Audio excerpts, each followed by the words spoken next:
Hello everyone, I am Keya Roy, আর nursing intern. Welcome back to my channel. আশা করি তোমরা সবাই ভালো আছো। আর আজকে আমি একটা নতুন ভিডিও নিয়ে চলে এসেছি। আজকের ভিডিওর টপিক হলো যে তোমরা নার্সিং এন্ট্রান্স দেওয়ার পর এএনএম এবং জিএনএম এই দুটি কোর্সের মধ্যে কোন কোর্সটি নিয়ে পড়বে। অর্থাৎ 2024-এ এএনএম এবং জিএনএম এই দুটি কোর্সের মধ্যে কোনটি তোমাদের জন্য সঠিক।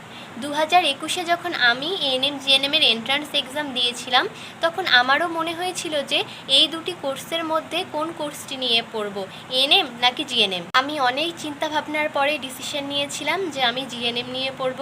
তাই আমি এখন একজন জিএনএম নার্সিং স্টুডেন্ট।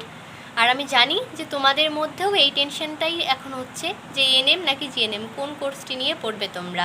এবার অনেকেই জিজ্ঞাসা করো যে এএনএম এবং জিএনএম এই দুটি কোর্সের মধ্যে কোন কোর্সটি ভালো। তবে আমার মনে হয় যে এএনএম এবং জিএনএম এই দুটো কোর্সের মধ্যে এমন নয় যে এএনএম ভালো জিএনএম খারাপ, অথবা জিএনএম ভালো এএনএম খারাপ। আমার কাছে দুটো কোর্সই কিন্তু ভালো। তবে একটা বিষয় এখানে উল্লেখযোগ্য, যেহেতু লাস্ট ইয়ার জিএনএমের কোনো রিক্রুটমেন্ট হয়নি, সেই সঙ্গে 2024-এও কিন্তু এখনও পর্যন্ত জিএনএমের কোনো রিক্রুটমেন্ট হয়নি। সেই জন্য অনেকেই কিন্তু মনে করছে যে 2024-এ জিএনএম নার্সিং কোর্স করা উচিত নয়। অ্যাকচুয়ালি প্রত্যেকের ক্যারিয়ার চয়েস সেম নয়, সেই সঙ্গে প্রত্যেকের জীবনের কিন্তু লক্ষ্যও আলাদা, এবং কোনো একটা বিষয়ের উপর ভিত্তি করে কিন্তু প্রত্যেকের পার্সপেক্টিভও আলাদা। তাই এএনএম এবং জিএনএম এই দুটো কোর্সের মধ্যে কে কোন কোর্সটি করবে সেটা পুরোপুরি ডিপেন্ড করে সেই মানুষটির পছন্দের উপর। আমি শুধু তোমাদেরকে এএনএম এবং জিএনএম এই দুটো কোর্স সম্বন্ধে বলতে পারি, তারপর কিন্তু ডিসিশন নেওয়ার দায়িত্ব তোমাদের যে তোমরা এএনএম করবে নাকি জিএনএম করবে।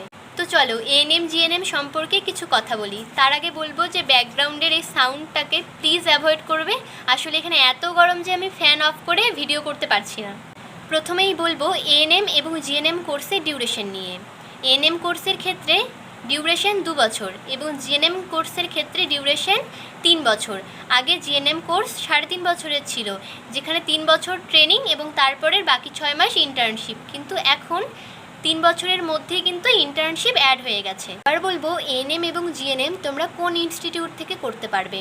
এএনএম কিন্তু তোমরা শুধুমাত্র গভর্নমেন্ট ইনস্টিটিউট থেকে করতে পারবে, এবং এএনএম শুধুমাত্র মেয়েরাই করতে পারবে, এবং জিএনএম তোমরা গভর্নমেন্ট এবং প্রাইভেট দুটো ইনস্টিটিউট থেকেই করতে পারবে, এবং ছেলে ও মেয়ে উভয়ই কিন্তু জিএনএম নার্সিং ট্রেনিং করতে পারবে, এবং দুটোর ক্ষেত্রেই কোনো এজ লিমিট নেই। এবার বলি ডিউটি নিয়ে। এএনএমদের ক্ষেত্রে কিন্তু সারা বছর প্রায় কমিউনিটিতেই ডিউটি করতে হয়, শুধুমাত্র বছরের 1 মাস হসপিটালে ক্লিনিক্যাল ডিউটি করতে হয়। কোনো কোনো এনটিএসে 1 মাসের বেশি 2 মাস বা 3 মাসও কিন্তু ক্লিনিক্যাল ডিউটি হয়। আর জিএনএমদের ক্ষেত্রে শুধুমাত্র 1 মাস কমিউনিটিতে ডিউটি হয়, বাকি কিন্তু বছরের বেশিরভাগ সময়টাই হসপিটালে ক্লিনিক্যাল ডিউটি করতে হয়। এবং জিএনএমদের ক্ষেত্রে নাইট ডিউটি করতে হয়, আর এএনএমদের ক্ষেত্রে কোনো নাইট ডিউটি নেই। আর অনেকেই জিজ্ঞাসা করে যে দিদি জিএনএম কি বাংলাতে পড়তে পারবো। দেখো, জিএনএমের কিন্তু সব বুকস ইংলিশে হয়, তাই তোমাকে ইংলিশে পড়তে হবে এবং ইংলিশে এক্সামও দিতে হবে। তাই তোমাদের ক্ষেত্রে যদি এরকম কোনো অসুবিধা থাকে ইংলিশ নিয়ে, সেক্ষেত্রে বলবো যে জিএনএমের ক্ষেত্রে কোনো অপশান নেই ইংলিশ ছাড়া, কিন্তু এএনএমের ক্ষেত্রে এই অপশানটা আছে যে তুমি ইংলিশ অথবা বাংলা যে কোনো ল্যাঙ্গুয়েজেই পড়তে পারো। যদিও জিএনএমের ইংলিশ খুব একটা কঠিন নয়, কারণ এখানে বেশিরভাগ স্টুডেন্টই কিন্তু বাংলা মিডিয়াম থেকে আসে। আমি নিজেও বাংলা মিডিয়াম থেকে এসেছি। আমরা সবাই বাংলা মিডিয়াম থেকে এসে যদি ইংলিশ পড়তে পারি তাহলে তুমিও পারবে। তাই ইংলিশ নিয়ে কিন্তু সেরকম ভয়ের কোনো ব্যাপার নেই যে জিএনএমের ইংলিশ খুব কঠিন। এবার বলি এএনএম করার পর তোমাদের পোস্টিং কোথায় হবে। এএনএম করার পর কিন্তু তোমাদের পোস্টিং হবে বিভিন্ন সাবসেন্টারে as a health assistant female হিসেবে, এবং তোমরা হায়ার স্টাডি চাইলে করতে পারবে।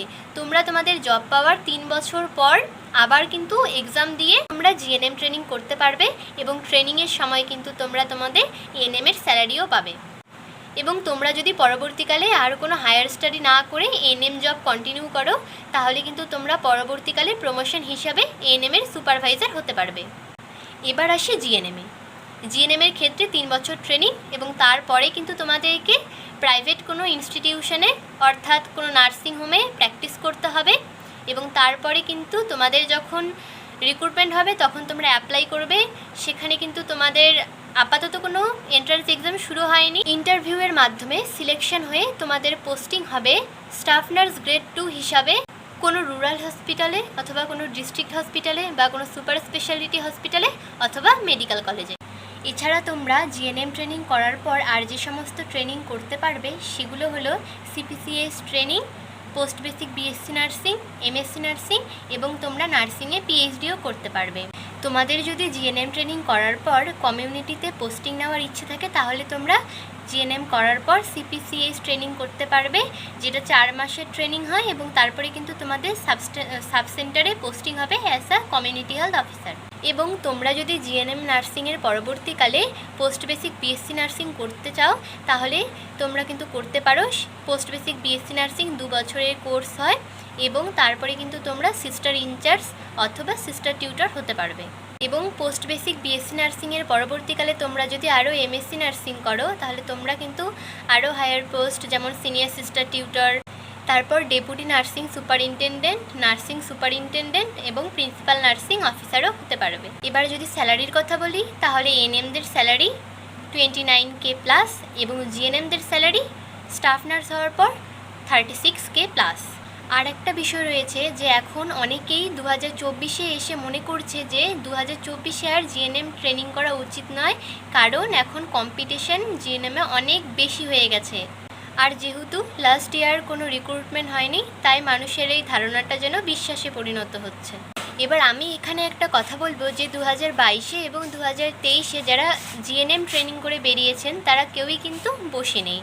অনেকেই সিপিসিএস ট্রেনিং করে কমিউনিটি হেলথ অফিসারের পোস্টিং পেয়েছেন এবং অনেকেই বিভিন্ন নার্সিং হোমে জব করছেন। এবার অনেকে হয়তো বসে রয়েছে, তারও কিন্তু অনেক কারণ রয়েছে। তোমরা এএনএম জিএনএম এক্সামের জন্য যতটা প্রিপারেশন নিয়েছো বা নার্সিংয়ে চান্স পাওয়ার জন্য যেভাবে প্রিপারেশন নিয়েছো, তোমাদের কিন্তু নার্সিংয়ে চান্স পাওয়ার পরে তার থেকে আরও বেশি পড়াশোনা করতে হবে।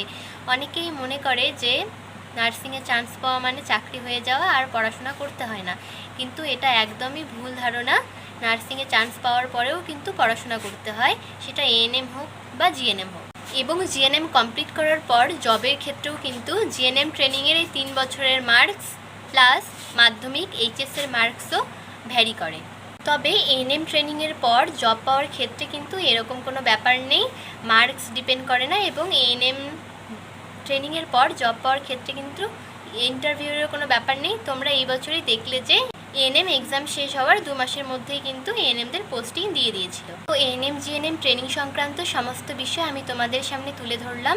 এখন তোমরা ডিসিশন নাও তোমরা এএনএম করবে নাকি জিএনএম করবে। তবে আমার পার্সোনালি মনে হয় যে যাদের বয়স অনেকটা বেশি বা যাদের ছোট বাচ্চা রয়েছে, যারা একদম ইংলিশে পড়তে চাও না এবং স্পেশালি যারা খুব তাড়াতাড়ি একটা সরকারি চাকরি করতে চাও, তাদের জন্য কিন্তু এএনএম বেস্ট। যেহেতু জিএনএমের ক্ষেত্রে কোর্স ডিউরেশনটাও বেশি প্লাস 1 বছর নার্সিংহোমে প্র্যাকটিস করতে হয়।